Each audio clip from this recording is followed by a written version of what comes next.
I'm Doug Doyle with The Art of the Story. Larry Tye is a New York Times best-selling author, former reporter at the Boston Globe, and now writes books for HarperCollins. His latest book is The Jazzmen, How Duke Ellington, Louis Armstrong, and Count Basie Transformed America. The joint biography looks at the lives of those jazz titans off their bandstands and how they helped kickstart the Civil Rights Revolution.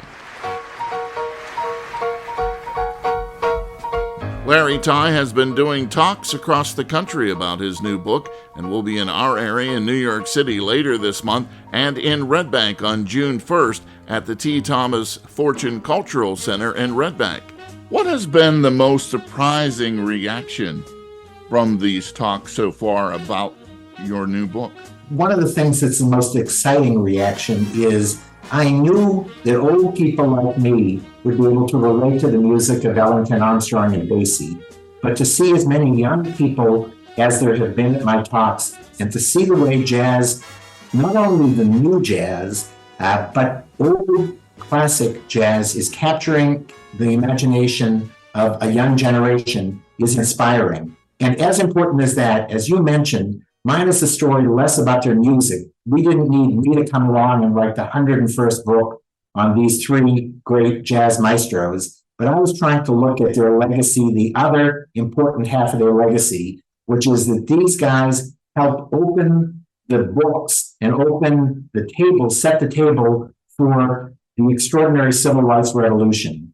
And it wasn't just me saying that, it was Martin Luther King and Malcolm X and Jackie Robinson, all of whom recognized had these three not helped open America's ears and souls to the magnificence of their melodies, we might never have been able to integrate our schools in the same way and to basically strike down Jim Crow the way we were doing. And I think that, as you know again better than me, at this moment, when race is once again front and center as the story of America, revisiting our racial past is a really important thing. How has the Jazzmen changed Larry Tye? So it has changed me in a profound way, making me understand that Jim Crow, this era of racial segregation in America, was even worse than I dreamed. And if I sat down and told you, Doug, that I was writing a biography of Jim Crow, would you have me on your show? You'd say, no way. If I told you I wrote a biography of Jim Crow that was disguised as a biography of three of the most toe-tapping legends in music history, it's a way of reaching especially young people with a story that they will hopefully open their ears and eyes to and see in a way that helps them understand what's going on today racially in America.